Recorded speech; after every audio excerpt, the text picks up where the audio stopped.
The final series of the day here at the StarLadder Kyiv Minor. And it's a juicy one. We have Alliance taking on Gambit, two teams that I think they are expecting to meet each other somewhere along the way in the playoffs as well. And we're going to find out which one is ahead of the game, ahead of the curve, if you will, here with Tsunami and Winter. Breaking the series down, it is the upper bracket for Group B. So both of these teams, we know they already won a series today. And let's start with Alliance, because we have not actually seen Alliance on the main stream. They were playing on the secondary stream. And Tsunami, you were commentating their series. What were your initial thoughts like after watching them play? It was them versus NoPing, and initially I thought that this is going to be a breeze for them, partially because I was underrating NoPing, but also because I have a lot of faith in Alliance. This is the team that came out of the bloodbath that was the European qualifiers. They beat Liquid, they beat Nigma, they have solidified their spot here as the fourth best European team after I guess a lot of people were not expecting NIP to be in the top three. Yes. They will be in the major, but Alliance needs to fight through the minor first, and so I was impressed by NoPing, but Alliance still unsurprisingly came out with a 2-0 victory. Yeah. A lot of signature Nikobaby, Medusa, definitely sticking to their comfort zone. Nothing special coming out of Alliance, but that's all they need to do is just remain consistent. You have high expectations this tournament as well, Winter, for Alliance? Yeah, I think they're definitely the obvious favorite here, but I would say Gambit probably would be the second or third with Aster. Those are the three best teams here. But it's still just the group stages, Stuff might change during the playoffs, depending on the coaches, the analysts, after what they see in the group stages and what adjustments they could make as a team. Now you say coaches. I still think Alliance still doesn't have a coach, correct? Isn't Loda the coach? No? No. So at the start of the season, Fata actually, they talked about it, and they talked very openly about it. Fata is a new captain. He's like, I wanna find my own way first, and maybe later on bring in a coach once you find your flow, and that's very respectable and understandable. I feel like Alliance, they have a lot of pressure coming into this tournament because everybody's saying, oh, Europe should have more slots. And then, because Nigma didn't even make it to the minor after Alliance beat them. Any game they lose is just going to be Nigma lost to this. Yes, exactly. And so they kind of need to win the whole minor because that's what Nigma did last time. Yep. Surely they should do the same here. But let's not forget that this squad is a little bit unstable. I know that they have had good results. They came fourth previous major, but they almost didn't make it to the minor qualifiers before they even qualified. They had to play in a tiebreaker. That's the coach. You said they didn't have a coach? They did not. That's clairvoyance. Yep. That's the first event they have a coach then. Let's actually hear a little bit more about how Alliance is coming into this tournament. Всем привет, меня зовут Маша Гунина, я менеджер команды «Альянс». Несмотря на то, что «Альянс» — это европейская организация, у нее всегда исторически было очень много поклонников в СНГ, поэтому мне вдвойне приятно было к этой команде присоединиться. И в том числе у «Альянс» очень богатая история, связанная с турнирами серии StarLadder. Именно составы «Альянс» неоднократно становились чемпионами Стар-серии, и поэтому приятно снова сюда вернуться и снова побороться за чемпионский титул. Этот сезон начался для команды довольно хорошо. Уже сейчас у нас такое неплохое количество DPC очков, которые, хоть и не гарантируют попадание на International, но все равно позволяют рассчитывать на него. Хочется заработать еще больше очков, хочется гарантировать себе попадание на главный турнир года. И, конечно, поэтому хочется выиграть минор, поехать в Лос-Анджелес, чтобы заработать еще больше очков. Больше очков, богу очков. Мы устроили небольшой буткемп в Киеве буквально на 3 дня, прилетели незадолго до майнера. Нам нужно было решить некоторые визовые проблемы, поэтому мы не смогли провести полноценный буткемп в Швеции. В целом, я думаю, что он прошел плодотворно, насколько может быть плодотворным 3-дневный буткемп, и ребята находятся в боевой готовности. На мой взгляд, наши главные оппоненты здесь — это Team Aster. Там очень много хороших игроков. Конечно, мне хотелось бы, чтобы своим результатом положительно удивили на этом майнере нас команды из СНГ.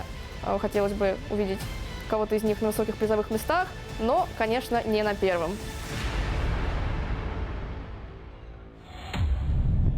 Yeah, we'll see how Alliance is gonna do here up against Gambit. Again, Alliance on paper should be the favorite. They came fourth at the previous major, while Gambit came fourth at the previous minor. And they actually lost against Nigma at that point, while Alliance, of course, made it to this point by beating Nigma in a best of 5.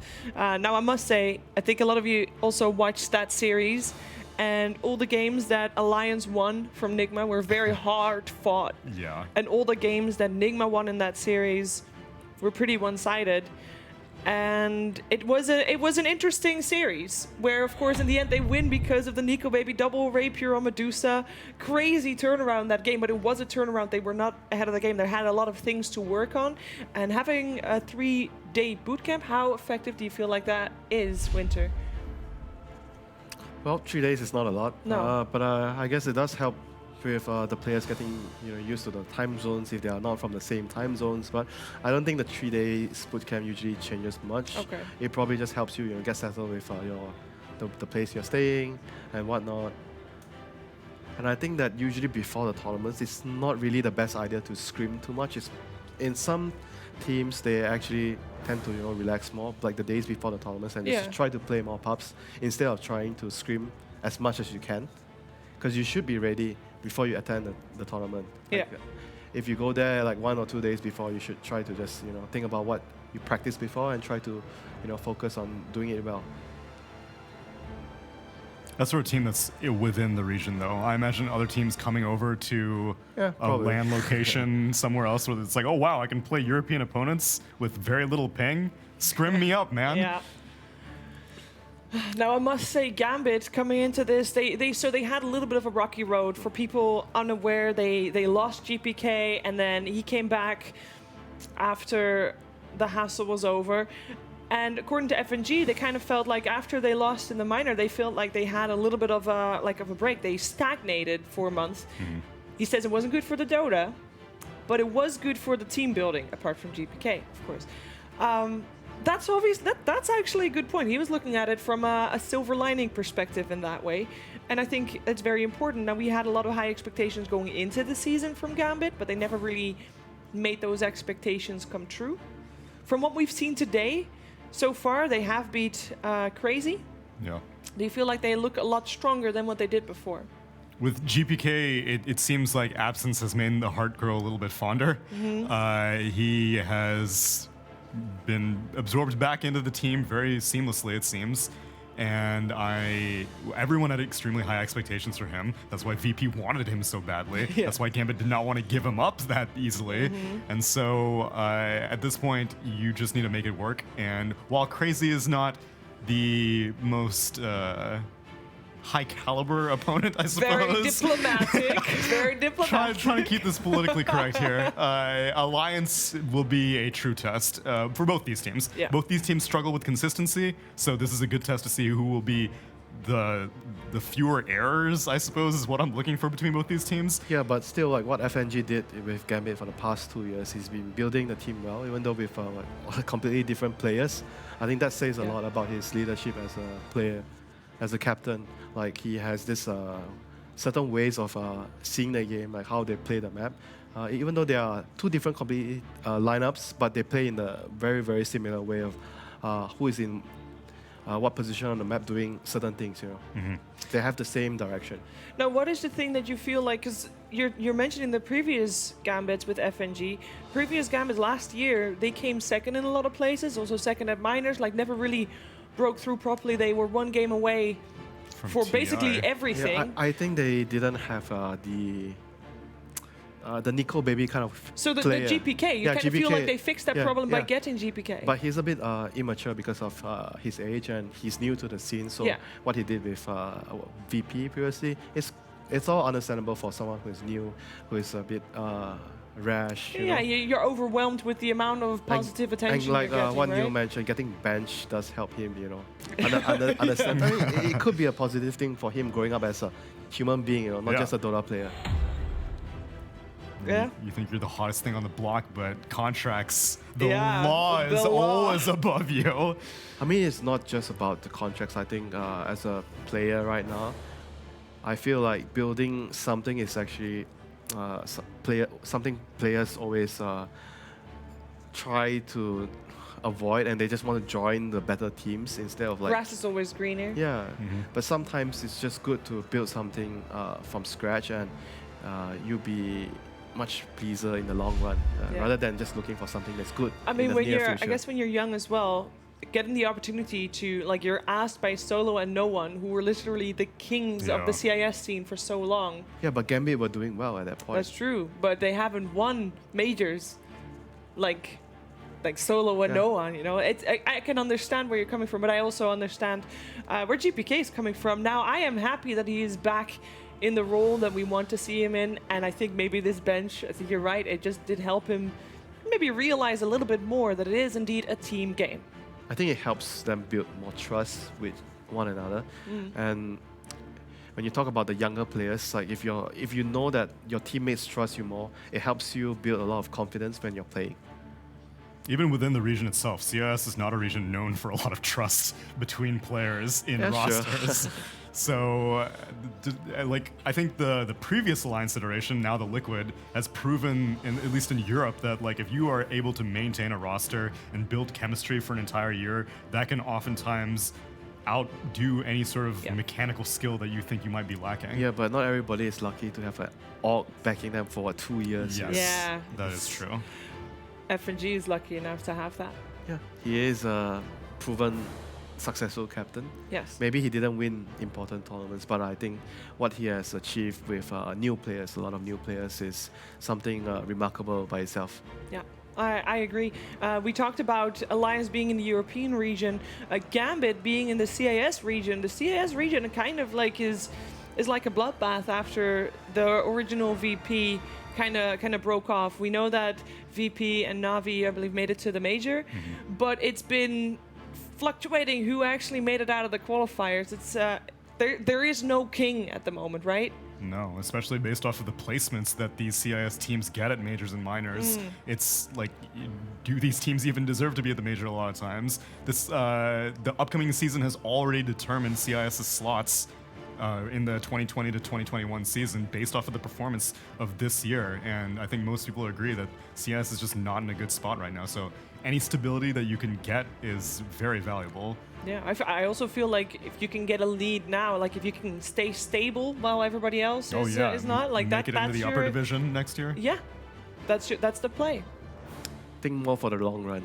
Yeah. Yes, exactly. Fata is thinking fairly short term at the moment. He's thinking about the upcoming game and he's looking at heroes and Claire's drafts. job. Why hire Claire if you're going to be Look at the amount of papers that agonizing over Claire these? Yeah, has. look at that binder. That is a massive binder. That's bigger than my notebook. And that's saying something. All right, so I'm curious about what we are expecting in the upcoming game. Is there any, like, heroes that we should look out for? We mentioned Nikobaby being an X Factor, GPK, obviously different roles, but like what kind of heroes would you like to see them play other than Medusa for Nikobaby, which is the easy one? I can only vouch for what I saw from Alliance. Lacoste and I were casting, and it wasn't just Alliance. Also in the Aster series, we saw Medusa Bloodseeker. It wasn't just the Medusa, but Medusa plus Bloodseeker was a very popular combination. We saw it in both series. We saw early rapiers on both Medusas, which we also saw against Arc Warden on this mainstream in an earlier series as well.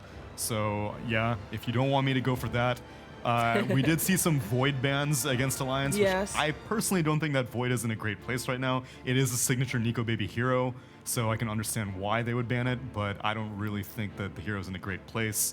And we saw a Lifestealer as well, so those would be my main 3 core picks. Oh, I think it'll be important for Gambit to get the second pick though, because I think GPK is like a very important player. He's like the X Factor. Like both him and Dream are both their star players, and I think like overall, if from Alliance point of view, they probably will value their carry pick. They'll put Nikobaby's pick in a much higher priority, but for Gambit, I think the mid player would get more priority in his pick, and because of the way he's playing, like so flashy, it's very important for him to get a good matchup and a good laning phase. Does it also mean that you kind of want to see, on the side of Gambit, you want to see XS Vampire and FNG, or at least one of them, being in a role where he can help out mid if needed, aka have the offlane or the safe laner be somewhat independent? Yeah, that would be nice, because like if you look at also how Alliance plays, they always have this defensive tri-lane, and he moves to help the mid lane and the safe lane, and 33 gets abandoned somewhere across the map. But I mean, he does well like on his own. He just tries to get whatever he can. I mean, that's how the team plays. Yeah. And I think that's also a very good way of playing the current patch, because I feel like the offlaners, the hero pool of the offlane usually are heroes that don't really require too much resource, and a lot of focus are given more towards the carries lane and the mid lane. So I think that's a very good way of playing the patch itself. And Yeah. that's how they normally play already. So that's great for Alliance. Yeah, we saw that work for Aster as well. Just have the supports be able to go everywhere and set the tempo high. Are we expecting this series, because both teams basically play in the same way, are we expecting this series to be like fast tempo Dota? Yeah, very likely. Like 5 minutes, catapult come out, both. You'll probably see all the supports gather in mid lane, like you see 6 people in mid lane fighting. Yeah, I'm down for it. Stuff like that.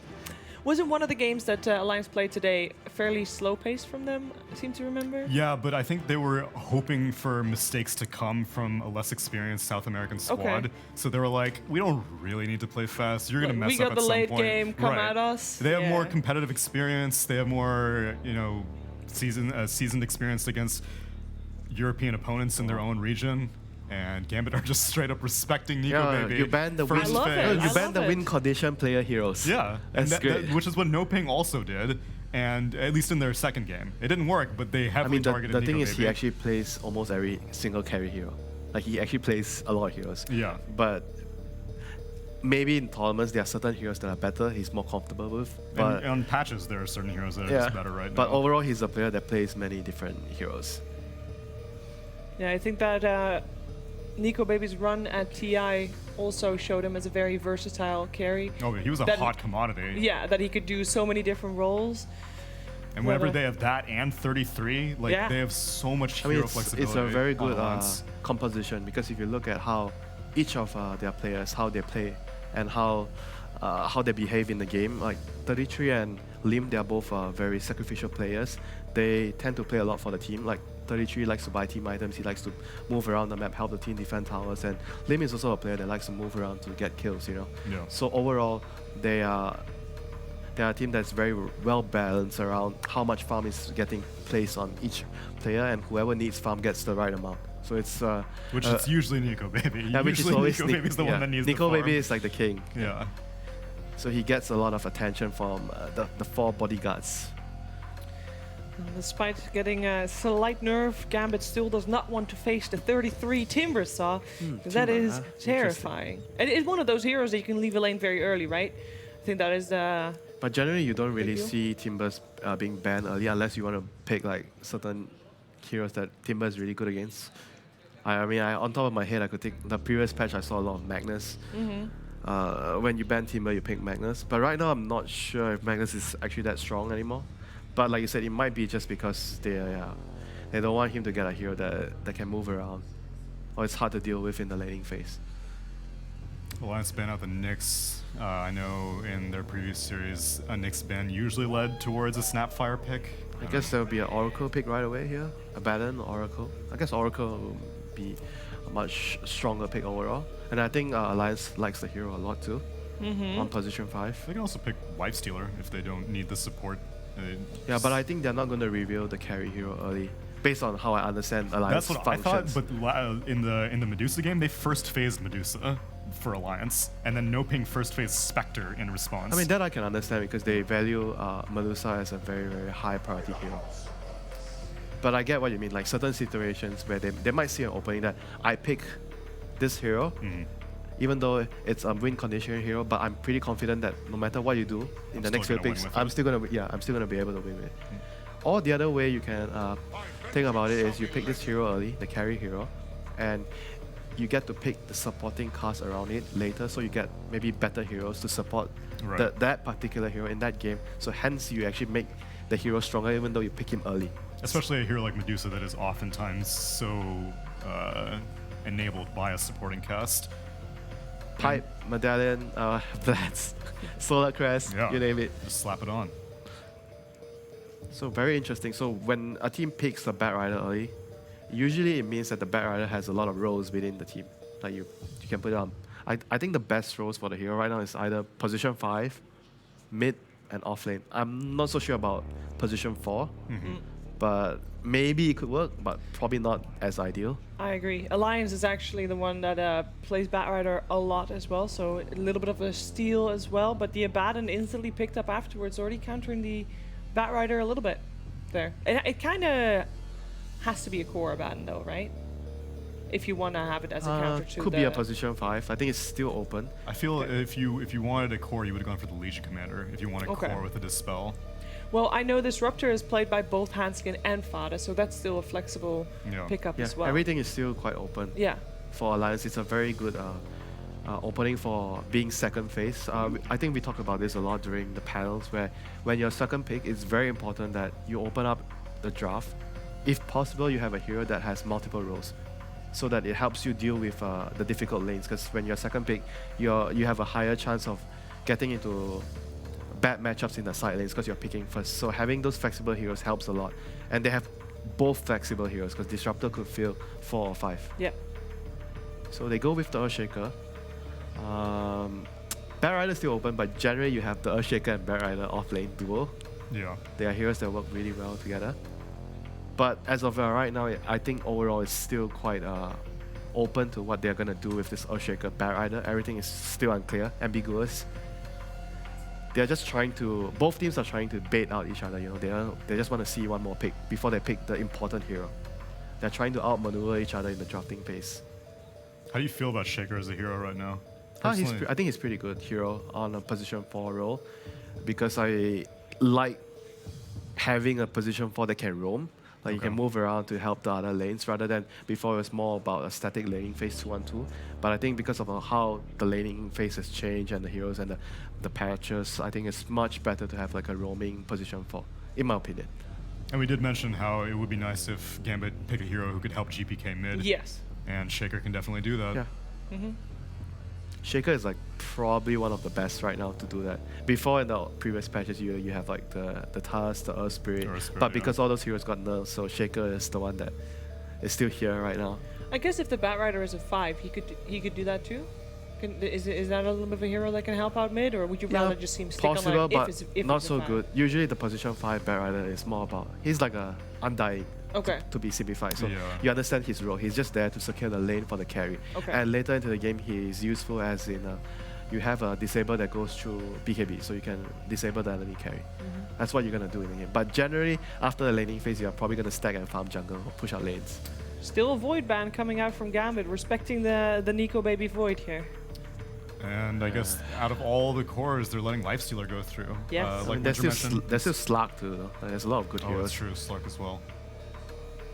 There's a lot of options for him at the moment, but like I said, the picks are very open from both sides, so it's very difficult to pinpoint what call to pick right now. And are you gonna ban all Nikobaby's heroes? Because I mean that's a pretty long list. When we're talking about new players having like short or small hero pools, Nikobaby, even though he is relatively new in the competitive scene as we see it, he's been around for a while. Like he's been grinding. He has those heroes on his list already. Yeah. Long list. And they ban out the TA. I mean, so right now for them is to decide whether the Abaddon would be an offlaner or he's going to be a support. This is a pretty crucial junction for Alliance. They have to try to draft it in a way where everything is still quite open for picking a very strong carry here, because you need to set up the last pick. If I'm Alliance right now and I feel like I have a lot of options remaining for Nikobaby, even though the enemy has been banning all the heroes, I will just try my best to set up a good last pick for him. Like, pick 4 heroes that can allow his last pick to be very open. Yeah. And that Rubik pick means Abaddon is going to be, it's probably going to be a core. So we have the Abaddon off lane, Rubik plus Disruptor support duo, which is going to be quite general. So it's gonna allow them to have a lot of options to finish up their lineup later, because they have catch, they have team fight, they have a front line, they have a hero that can build team items. A lot of the boxes in the draft is already ticked with these 3 heroes. You are lacking some push though. That's gonna be coming from the carry most of the time. Ancient Apparition. So the Batrider is core. Yep. Unless you want to have an Ancient Apparition core. Yeah, because right now they see that the Abaddon is a core, so they know that the lane is going to be a Disruptor lane. So Batrider then can abuse the laning phase of the hero. Do you want to put the Disruptor up against the Abaddon, ideally? No, I mean like because they already decided that the Abaddon is going to be a core, so the Abaddon won't be able. Batrider does not want to be where Abaddon Yeah. is, basically. Alright. I mean, unless what you mean is like they want to put the Abaddon in the Batrider's lane, regardless, even if he's the core. That could be also a possible option. But most of the time, Alliance tend to have a defensive tri-lane and put 33 on the off-lane alone. So Void Spirit's most likely going to be their space-making hero, the mid-lane hero. Like he's like a pseudo-puck in a lot of ways, but better than a puck. Better, just objectively better. Yeah. Where- you have what about- wave clear, you have catch, you are... Well, what's your favorite? I had asked Lacoste this. What's your favorite item build on Void Spirit? Personally, I like the Yules build. Yules, yeah, the Yules. Okay. Lacoste was really preaching the gospel of Crystallis. I mean, I think Thompson has shown everybody. I mean, Yeah, you but The- Thompson's Thompson. though. Sure, but shouldn't the goal be to be the To be best? Thompson. And Thompson is the best, so it depends on shouldn't the your goal team be as well, the same? Shiva. It might work for Thompson's team, but it Yes. doesn't mean that it will work for your team. Fair, okay, team game. I get it. I like the Yules build quite a bit. It gives you so much low risk initiation because you can just pop in, Yule someone, put down the remnant, and if the rest of the team comes and just leave with your other step charge. But don't you feel like later on you fall off fast because you're like, Yeah, well, but he's- BKB being built and He's you a hero die? that doesn't really mind falling off if you If you have a good carry, yeah, if you to have a buy space carry, for. yeah, if you have a carry that's a win condition and you're like playing like a puck, Yeah. And right now, if you look at his lane, he's gonna be laning against a Shadow Fiend. He's gonna have probably a very rough lane. So getting a use is like a cheap item that he can actually get at a reasonable amount of time, and it will allow him to just do what he needs to do in the game. Well, there's a lot of heroes still open for Nikobaby. They could be really good, and they have the option of keeping it last. This is like the perfect scenario for Alliance to have the second pick, to pick the carry last like this. They And ban out the PL themselves. Does that say anything? I mean, their PL is really good against their heroes. Would be really good against the Lifestealer if they were leaning towards Lifestealer. Or maybe they're baiting out a lifestealer ban. Yeah, but I think Gambit is like, it's easier for Gambit to pick like a more general hero. PL is like not so general because you have to pick it first like this, not the last pick. Yeah. I feel more comfortable if you pick like something like a lifestealer, which is more general. Just like an example. I guess PL is also a dream hero. Yeah, he's like a win condition hero. But I guess with SF, like SF could be the win. SF is kind of like he can be a win condition hero, and you could pick like a safe lane Ember Spirit, so the Ember can move around and play for the SF. That would be possible as well. Like a hero that can move around with one or two items. Because overall their lineup is more about like having, more or less you're gonna probably have three people farming a lot, like three of your heroes getting a lot more farm. Whereas for Alliance, when their lineup farm distribution, will be two of their cores getting more, and they'll have sort of like 2.5 support, because the 33 guy is not gonna farm a lot. Yeah. At least once he gets his aura items, then he's just going to start joining the rest of his team. Make sure that they can make as much space for Nikobaby as possible. They ban out the anti-mage. Slug maybe? Do they want Slug? Does Gambit one slot, you mean? Yeah, because they ban out the AM. Yeah. AM is really good against Slug. They go for Ricky. Oh, that's a pretty good pick. That's like a general hero as well. Very good laning. Does a lot in with little items. Does Ricky have very good laning? I feel like laning has gotten much harder now that. No, I think his Invis- laning is much stronger than before though, Really? because of the double blink is very strong in the lane. I hate playing But against. his Oh, sustain look at the is look at the trash, though. notes. Look He's at the flipping through the notes. What Where's is the Ricky page? What do we do against this hero? what is the strongest One position hero? Slardar. Let's I wonder if that is all printed here, or if he took all this with him and wasn't his, like, this was at the it's 3-day boot camp. imported paper from America. This was from Sweden. Oh, This is Sweden the, boot camp? The Sweden Okay, boot no. camp papers. So Slug is not a very Someone good. has stood at that printer for a very long time. Sorry, Winter. It's okay. Slug is not so good right now because it doesn't do well against the Ricky. So, but because there's so many heroes banned, can't think of a good hero here for Nikobaby. And Lifestealer wouldn't be good anymore? So it's okay. Ooh, Oh, Spectre. Spectre is very good against their supports. It's very good against like the Earthshaker and AA. And they're gonna have to, since they're gonna use 3 people to secure his lane. And Spectre is definitely gonna be the strongest hero among all the 10 hero here. It's a very Nikobaby hero. Yeah. game winner, can go late, and fairly useful in the mid game also. These are like a Void Spirit can definitely enable some haunt ganks on these squishy supports, or even Ricky, who's not particularly tanky himself. Especially if you go for the Yule's build, the chain disable over on a Ricky would make sure he's not going to be able to get his banish off. A lot will hinge on whether the Bat Rider is going to get shut down hard. Because I think if they... I don't know if they're going to have more than one support to help the Bat. Because sometimes when you play against Alliance, it might be a good idea to have the other support to help. Just initially, like maybe for 1 minute, just to secure the first few waves, and you can leave after. Just so that your offlaner doesn't get trashed so hard in the lane against three heroes. So who do you guys favor? If all goes to plan for both Tough teams. tough call. I always like Nikobaby on a hard carry. Okay. And I think the other 4 heroes of Alliance enable it very heavily. I'm going Alliance. Gambit has a very good overall draft as well. Yeah. So and I feel like they're gonna be able to somehow have this feeling that the Bat Rider, as long as the Bat Rider gets a decent start, they'll be able to do well and snowball. All right. This should be a good game then. Yeah, looking very close forward game. to it. Especially looking forward to it because our commentary team will be OD Pixel and Lacoste. Yes, this should be an excellent series. Alliance versus Gambit, Lacoste. We should have a right treat on our hands and some exciting heroes to finish the lineup off. Gambit, once again for the second time today, bringing out the Ricky, although it will be this time around Dream instead of GPK playing it. Obviously, GPK is sticking to his SF. And over on the side of Alliance, a classic for Nikobaby, the good old hard carry Spectre. What are your thoughts here, Lacoste? So I'm more hyped about the GPK and his Shadowfiend. Okay. Glad that he's back in the scene. They had the interview where he said the team atmosphere is really good. They're slowly preparing for TI-10, and man, we'll see. He should definitely wreck his lane when he's playing against the Void Spirit. I mean, I feel so. Like this is a matchup where, I mean, because I have seen some SFs lose to a Void Spirit, but I feel like that was probably a bad SF. I'm not sure SF what kind of games you were watching, but it should not happen. No. I mean, it also depends on the rotation. But Sure. If we're If you strictly get it, talking about 1 versus 1 scenario, Shadowfiend should not lose. And knowing the way GPK plays, he should have double the CS at the 4-minute mark. More denies. We'll see that. More denies. We'll come back in 4 minutes. Yeah. Wait. 4 minutes. He what will you have saying? more denies Yes. than Void Spirit will have CS Okay. at 4 or 5-minute mark. If played correctly.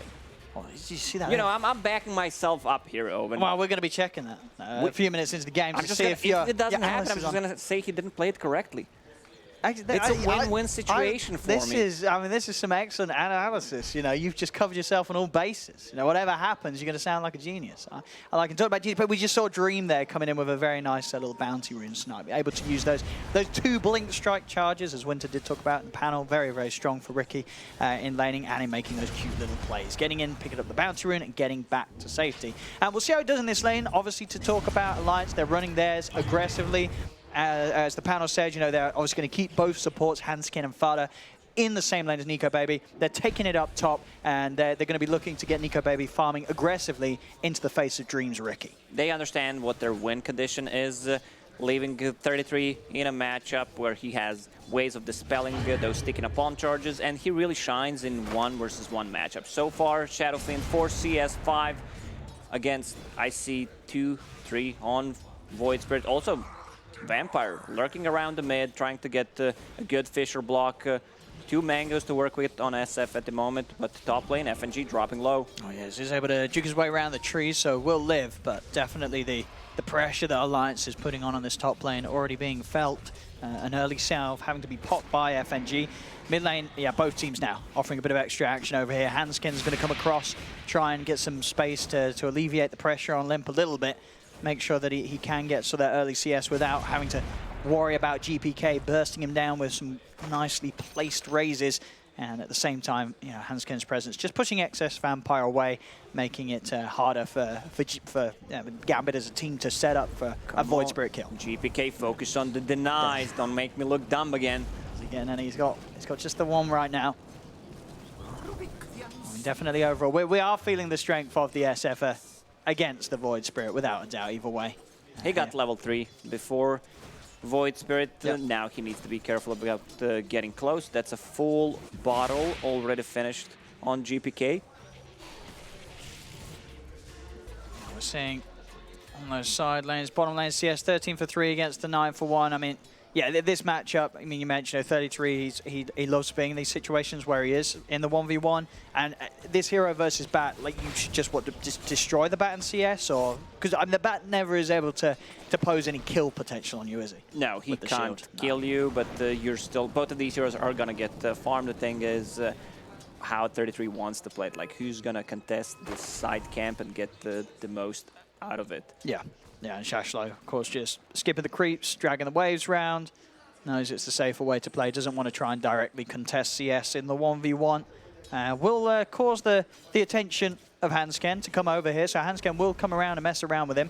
It's just a level 1, so has the Fade Bolt nuke to offer. Shachlo popping the Fireflies. He does start to feel a bit of the heat. Handsken forcing him away. Shachlo, enough mana and enough HP to successfully clear out the 2 waves that he looked to grab with that pull. A lot of heroes lurking around the mid lane. Yeah, both Vampire and Handsken have just been entirely focused on making sure that their mids have somewhat of a good time. Still, though, the fight being won by Gambit with GPK having the lead. Limmp definitely not finding nothing from the mid lane. No, he is able to farm such a good job finding those CS. Not that many denies on SF. No, not at all. I mean, runes are spawning in 10 seconds. Both of these mid heroes have bottles, so position 4s will still stay. Try to secure them for their mid laners. Yeah, we'll see who's going to get the edge on it. Who's it going to go for? It's going to be top. Limp's going to be lucky with the spawn. Mid lane, though, they may lose a kill. Handsken does go down, so GPK may not get the rune, but he gets first blood there with the help and setup of Excess Vampire. Balancing all things. Purple guy gets the purple rune. I mean, who is happy there as mid? Would you rather be the mid getting the first blood or the mid getting the bottle refill? Probably the first blood. Yeah. It's just that. Since you're full HP and almost full mana on SF, where's the Fisher? Just needed that third raise. He's getting close. Yeah, Vampire's not going to be able to find it. Just the raise is pushing Limmp back as he pops pretty well all the bottle charges now. Also, he brought a raindrop to this lane, which should keep him alive. And now we're seeing on these side lanes, CS is 22 for 2, Nikobaby, Dreams 27 for 5, so Gambit still with a little bit of a lead here, despite the fact that Alliance came up here aggressively. Obviously, one of the reasons being that for the most part, Handsken, he's not been up here. It has just been the 2 of them. It hasn't been this sort of full tri-lane where they've been able to dominate. But it did the job. It's got Nikobaby a good start. Handsken's now going to come back up, and maybe they'll see if they can catch one of these heroes out, especially FNG if he steps forward a little too far. FNG's playing it smart, though, keeps himself behind the tree line under the tower and in a position where the supports of Alliance cannot quite get to him. So far, so good for Gambit. Ricky's not the same hero as he was before, having those 2 blink strikes so he can reposition himself, plus tricks of the trade. Pretty hard to take down. Yeah, not an easy kill to find at all. I mean, all in all, 5 minutes in, everybody's hitting the creeps. There's no one that's really getting entirely zoned out. I watched your stream, Owen. Yeah. That's what you like to do. But yeah, well, I try to. I don't normally manage to hit them very successfully. Top lane, bit of harassment onto Dream. Fata will find the courier from it though. The courier micro not quite on point from Dream, so a good little bit of a bonus goal going to the members of Alliance. Dream will come back in and we'll see with Nikobaby. I imagine what is the build. Oh, that's a big one. Shadowfiend Invis, level 6. Oh. The problem is lane is pushing in. Yeah, it's going to be hard for him to get in position. No other way around. I mean, they know. You see Earthshaker. Yeah. On the mid lane, you know something is up. Either Shadowfiend is jungling or ganking. You also don't have any vision on the rune, so they know something is up. I mean, it's hard for GPK to find a play. He's got a little bit of time left with this. He's going to find Fata. Should be able to do this with a good few raises unless Fata's able to play very smartly. Keeps himself on top, so GPK can only find the 1 raise. So GPK will get the kill, or will he actually with the pull? He finally gets it with the raise, but he's taken a lot of damage in return because of it. Looks like he'll be okay nonetheless. Vampire's able to lay down a Fisher. GPK does get back to safety. But Fata with a good attempt there to buy time for Limmp to come in and get the trade. Just as it was, though, they didn't have enough damage to bring anyone down in return. GPK does find the kill. Void Spirit is the hero that dishes huge amount of magical damage in short period of time. FNG on top lane in a bit of trouble, but they can't get him. Fate Bolt on cooldown at the moment. Still just trying to do the best to force Dream to back, and Dream will jump back a little wary of potential movements for the rest of Alliance coming in to put pressure onto his lane. Bottom lane, free from, it really just does continue. You see these two offlaners, you know, they're having the time of their life. Both Shachlo and 33, they're up there, sort of the highest net worth, close to that of Gibkiy. An excellent time indeed. The biggest difference, though, definitely now shown in the mid. Gibkiy's farm is going to get ahead, and if the game continues in this sort of passive state, that's only going to get bigger and bigger, right? You know, as a Void Spirit, you got to be looking for action. You know, if it slows down and no one's getting kills, that's bad news for you. Good news for an SF who's just going to be hitting the jungle creeps and the lane. Limmp, oh, that's the best rune you can get for ganking the side lane. Haste rune. Level 7, still saving a point at the moment. Okay, let's see what he can make happen here. Dream, it's going to be the focus. He's going to try and jump in. The Lasso's already out. They get the drag back with the taunt. Dream cannot get the kill on Nikobaby. Nikobaby is fine. Dream looking to jump away. Can he get the other blink over to FNG? Can in time, but Limmp with that haste rune, he's just pushing on forward, chasing down Dream. The Aphotic Shield will pop. They get themselves the kill. The Ricky's gone. TP now coming over from Gibkiy Alliance. They've got to think how much they want to dive this, as now the turnaround play comes in. Fisher's out from Vampire, slams down onto Handsken, and now they turn towards Limmp. Limmp, he's going to have to step back up in a couple of seconds. Is it going to be soon enough? They're closing in on him. Astral steps back in play. Will manage to get out. Fisher's still down for 5 seconds, but Gambit, they're still looking to chase this or thinking about it. Limmp pops down the Remnant, will stop Gambit from going up to the high ground, and Limmp will survive. Alliance did exactly what they needed to do. Bring a Baron who's extremely high level, 4 points in shield on 6-second cooldown, so he can participate in those fights, keeping his teammates alive. The problem is Dream already TP'd on the bottom lane, and you have a Batrider with Boots of Travel, so he can TP back with the scroll, come back with BOTs. FNG gets punished here, was trying to soak up some solo experience and action out underneath the tower. Hard to do so when 33's around, more than happy to jump in. Mid lane, another jump. Limmp looks to initiate onto Gibkiy. Gibkiy needs help, but it doesn't look like he's going to get it. No TPs are available. Fisher is there, but the Ether Remnant on point. Limmp drags him back. They kill him off. And the big thing as well for Nikobaby, he's going to be happy, gets the kill, gets a nice bit of bonus for coming in to help out on that Gibkiy kill, and didn't need to use the Haunt. It's That's available. A big one. He's level 6. They can now look for more action Alliance with that Haunt ready to go and look to get Nikobaby involved in more kills very early on. Oh, Fata trying to take over the north outpost. We'll see. Can someone stop him? Batrider? Oh, he got it. He did get the outpost. They do lose Handsken for it, but they're happy with that one. Fata, he may not even die. The save's there from 33, steps over, offers up the shield, and Fata's able to walk himself away. Shachlo cannot continue the chase with a Baden by Fata's side. The last second of it. Ricky, he's getting a lot of farm, putting the pressure on the bottom tower. If he can get the last hit on it, that's going to be huge. Getting closer to that Diffusion Blade, they don't have any kind of save besides a Baden's Aphotic Shield. No, I mean, it's 10-minute mark at the moment. You don't have any force stats. And this is the build that I talked about. Void Spirit, go for that Crystallis. Oh yeah, they sort of start as the Thompson special. A little bit different. We saw, you know, Thompson with his ability to always pick up a couple of nulls on the way, but Limmp favoring just getting that Crystallis done and dusted as soon as he can to really step up that physical damage output that he's going to be able to offer. You know, that combined with already the excellent magic damage output of the Void Spirit's toolset makes for this incredibly potent hero if you're able to get in with those jumps. And he can play aggressively because he has this Abaddon on his squad. Limmp can afford to, you know, use that second step for the damage offensively because he knows he's got some sort of a save by his side. Yeah, and with this kind of a build, Abaddon has enough move speed to keep up with the Void Spirit. Yep. Extra Windlace plus phase boots. They're going on Nikobaby. There's the Haunt. Can he play his way out of this? Popped. Whoa! Hey! Well, Abaddon, he couldn't get the ulti off. No, he just he was saving a point, so he just died. Got it after. Well, there you go. I mean, that's how you kill the Spectre. Just walk up and an Ice Blast and an Echo Slam. That will do it. That certainly will. And down bottom, maybe even trying for Limmp as well. He's got the Remnant to pull back Shachlo, but Shachlo, he's going to continue to chase this. Still has ulti on the Batrider. There's no step for about 15 seconds, but the telekinesis may just be enough to stop Shachlo from getting on top of Limmp. Shachlo I'll say that though, he's still going. 8 seconds still. Another remnant placed down defensively. Limmp making sure that there's that coverage for him to sort of back off safely. And Shachlo won't be able to find him. Better than getting a kill.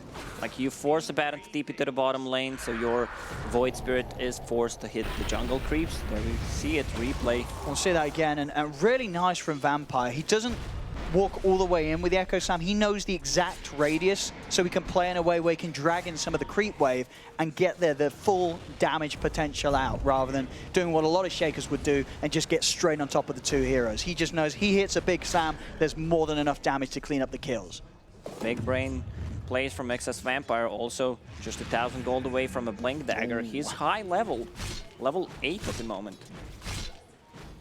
Yeah, once he gets that blink online, I mean, you know, sure, we're talking about the save from 33, but there's only so many heroes he can save. If people are getting jumped on by Fishers, Echo Slams, and Lassos, 33's got to think very smartly about who he's going to be able to offer the potential to keep safe. If he's in a fight where Nikobaby's getting jumped, suddenly Limp's got to play a little safer. He cannot rely on 33 to be there to back him up, because for the most part, 33 is going to be wanting to keep Nikobaby safe. They've got to find some way of getting the Spectre, his Radiance done in good timing, without Gambit getting away with the ganks. It's Gambit, they're on the move top, trying to eye up Handsken, but smoke will be dispelled and Handsken is able to get back under the tower. So the movement won't be a success.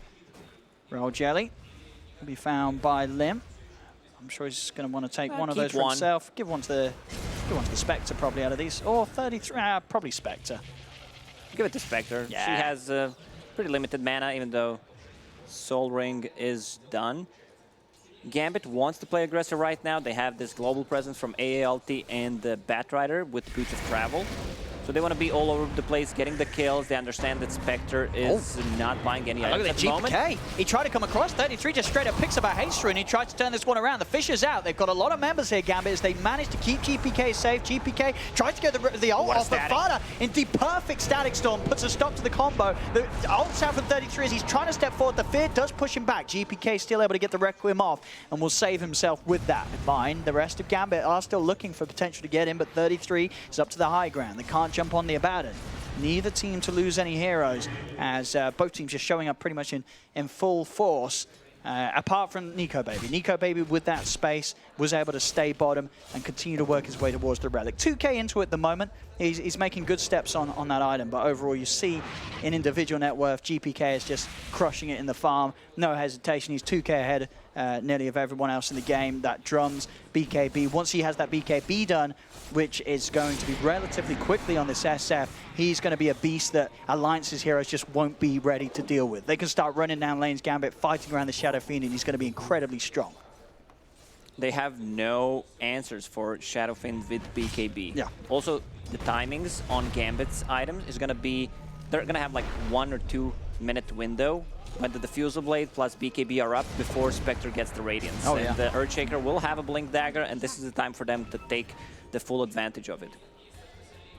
Yeah, that's going to be sort of the real test in this game. Can Alliance sort of hold it off through that rough period where Gambit hit these incredibly strong mid-game timings?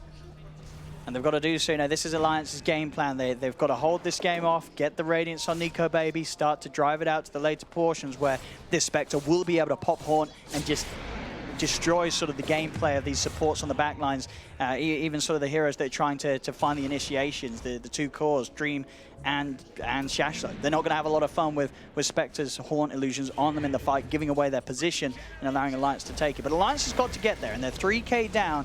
It's not going to be easy as Gambit. Yeah, you know that as soon as those items are done, the aggression is going to turn up tenfold from the Dire side. Alliance, they understand what they can do with their lineup. Abaddon just throwing his body over the river. Even if he dies, it doesn't matter that much.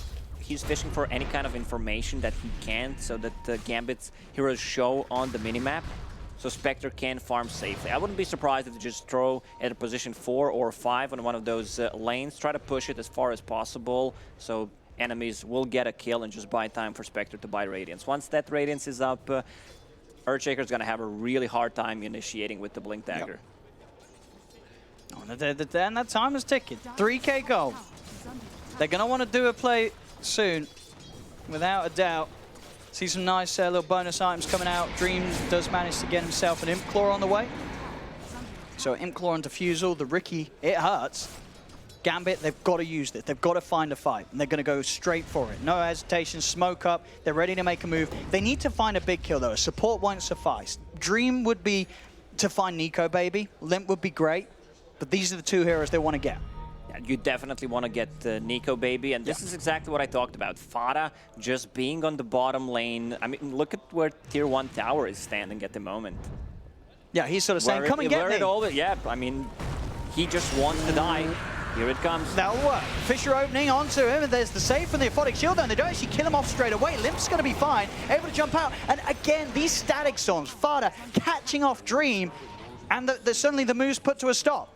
Alliance respond perfectly, kill off the carry, and Gambit, they find nothing off the back of that movement. Handsken found Earthshaker. There's going to be another telekinesis in a couple of seconds, but that's not going to be enough. Stolen. Totem. Yeah, you don't have passive with it, so it's not that efficient. Yeah, just a little bit of an extra punch, but not something that's going to be that crazy. But no, Alliance, they couldn't really be playing any better in the defensive manner they are. Mid lane, though, I say that. Limmp gets jumped. Limmp manages to get out, though. There's not the chain disable in time to stop him from going under the ground, jumping over, getting away.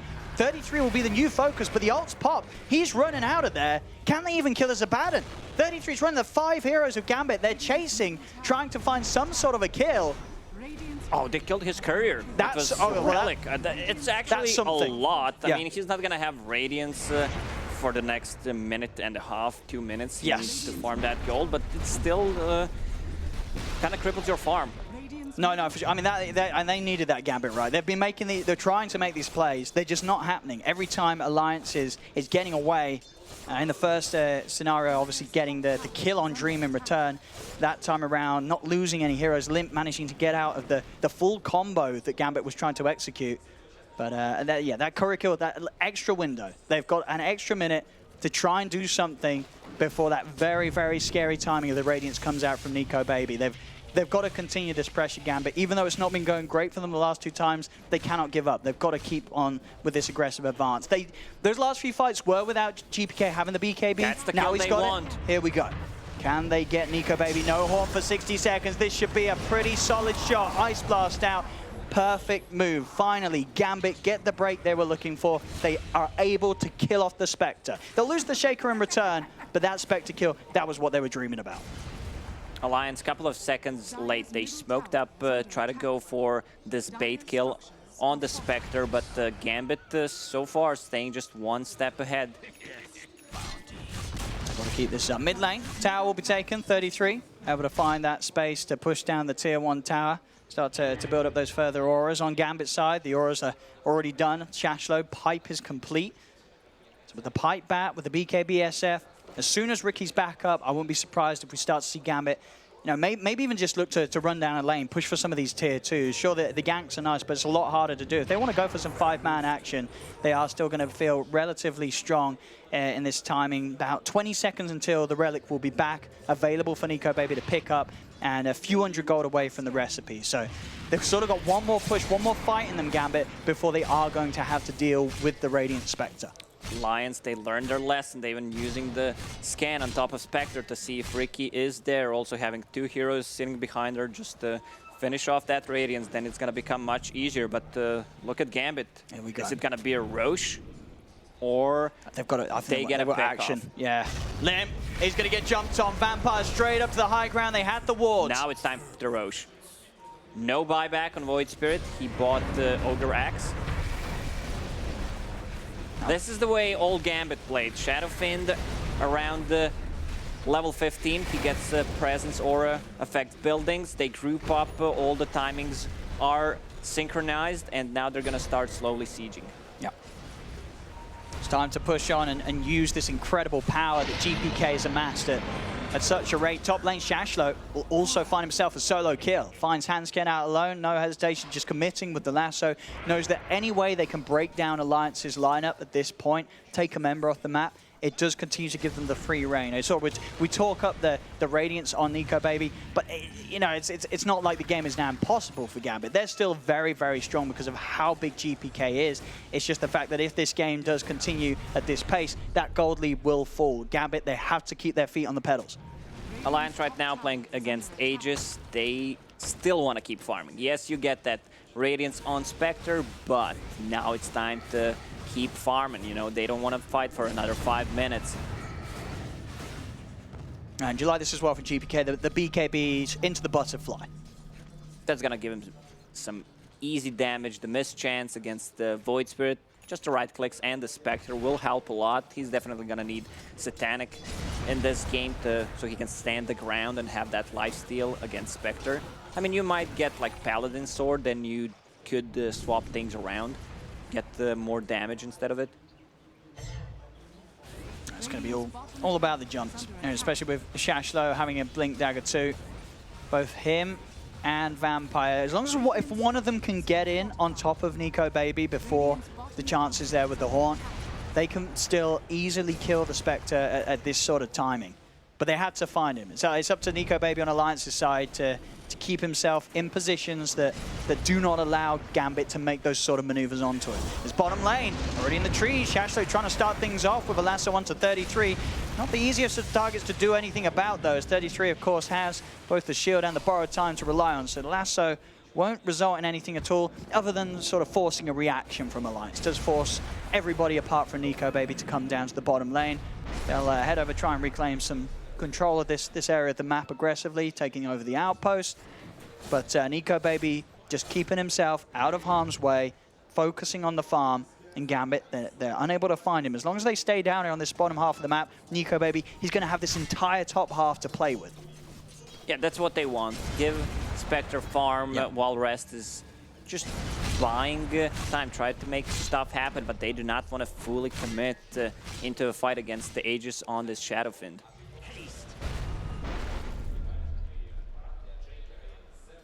Ricky getting close to his BKB. That's the item that they want to have. So 2 cores with the 2 BKBs against all these spell damage, and they have nothing against BKBs. No real physical damage that goes, or any kind of magical damage that goes through the magic community. I mean, mid lane, Nikobaby is showing, but too close to the tower for Gambit to make a move upon. Every time they've certainly got to keep tabs on Fata as well. These last few fights, the Static Storms have been excellently placed in a way that's caused huge issues. As you mentioned, that BKB for Dream definitely going to allow him to play a little more nonchalantly and not have to worry about Disruptor's return fire.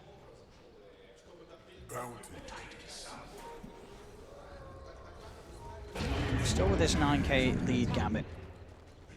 Definitely a question of how much they're able to continue to do with that whilst they have it. And GPK, he wants his butterfly done. You can sort of feel the slowdown. He wants to get that finished. And there it is, Eagle Song and the Talisman of Evasion on the way over. So still this insanely farmed Shadow Fiend at 25 minutes in. BKB, Butterfly, GPK, he's ready to go at them.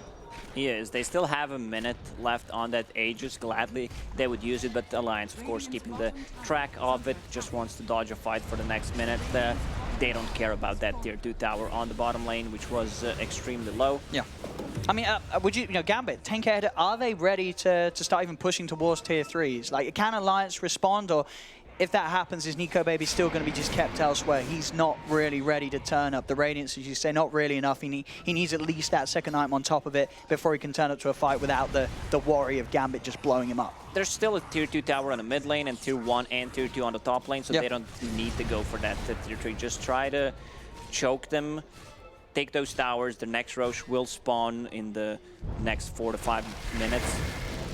I'm going to go for another bit of an attempt onto 33. He's got the borrowed time, of course. Throwing out the Ice Blast too. Jump forward from Limmp. Limmp wants to fight this. Going in onto GPK. GPK getting low. Got it, 3 seconds. He's got to watch that timing, but already they've lost the 2 heroes. Both 33 and Handsken will fall. Dream popping the BKB. Worried about Alliance getting back in on top of him. Throw the dagger out onto GPK, but he's already back up to full HP as the Aegis does heal him back up. Level 20 now on the SF. Gambit continuing to get away with these plays, these kills. The Alliance, they're not quite ready to punish them for. They're trying, but they're still not at the moment where Nikobaby really is that threat that he wants to be later on. Batrider still on the top, has Boots of Travel ready to join a fight, but it's not going to be that easy. Here comes Glimpse. Let's see if they can blow him up. They got the pullback with the Remnant. He does have the BKB if he feels threatened, and he does. You know, he knows the two heroes alone. They only bring him down to half of his health. GPK can walk it off. He's not panicking. He's keeping it cool. He knows how huge he is right now. Top lane as well. This is the huge one. They found Nikobaby. Nikobaby, is he going to be able to get out of here? He's not. They kill him off. Limp's able to get a kill in return. You do have to be wary of that buyback horn if Alliance want to use it, but even so, they're still down so far on the rest of their heroes. These fights are so hard for them. Gambit are continuing to cruise over them, keep the game in a very good state for themselves. Spectre definitely finger over that buyback button if Gambit decides to go all in, even though it's not the perfect timing to buy back. Still at least 2 minutes until the next Roche spawns. No, but you really see it in the way that Gambit plays. They are playing it very cool right now. No sort of desperation, no overextensions. They know that they're in such a solid position that even though the Spectre is, you know, Nikobaby has the Radiance, the Manta style is slowly being worked on. It's just not at a pace that threatens Gambit at the moment. If Gambit can keep this up, this should be a smooth sailing win. So far, so good for Gambit. Alliance didn't get a kill in a really long time. So top. Another AA blast. Limmp.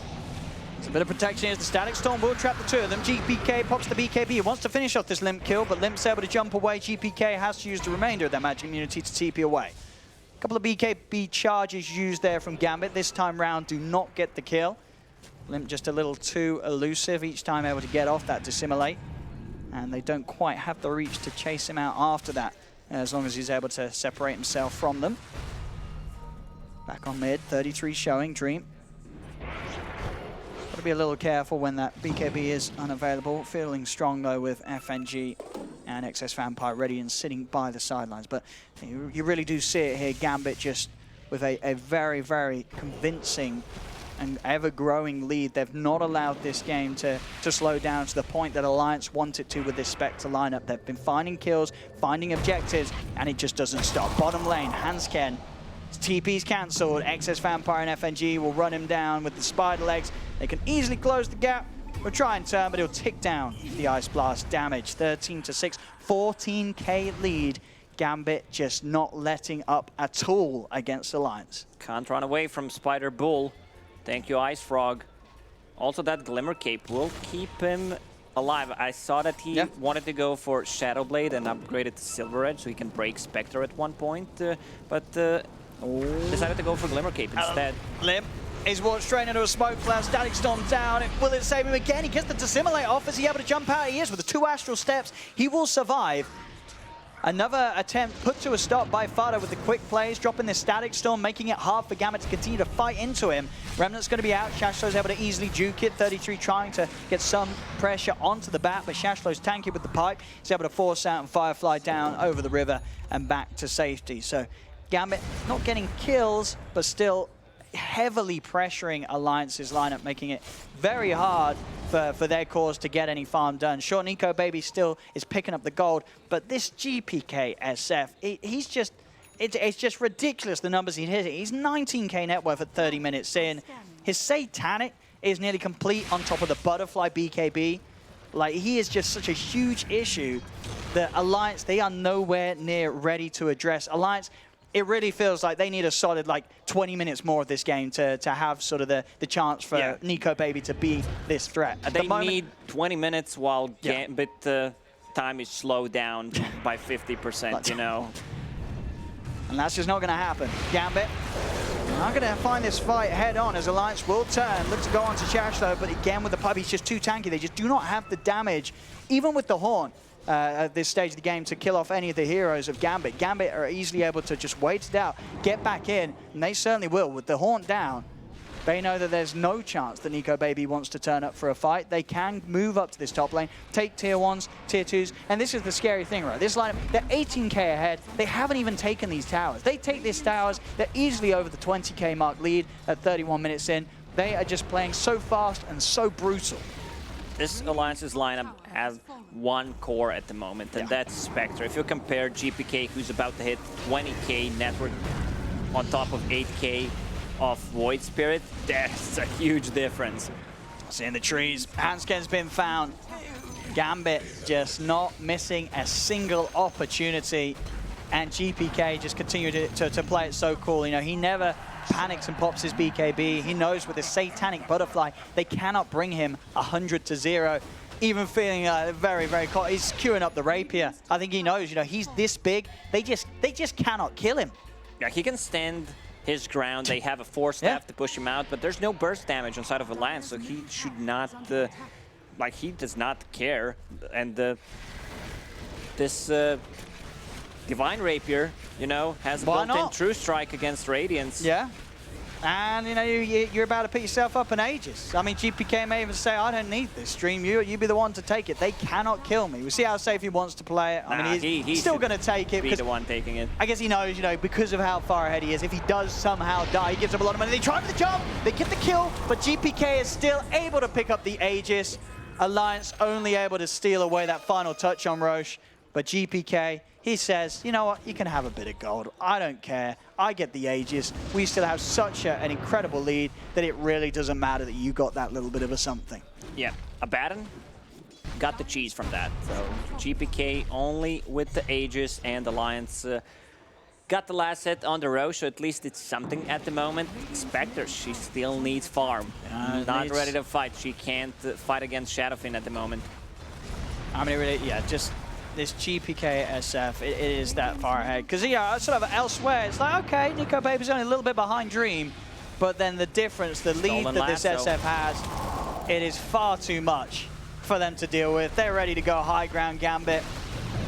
This game just played at a perfect pace that has destroyed Alliance's draft. They went for this Spectre. They felt that they could buy time, but it's really not looking like they've been able to do this match as Gambit.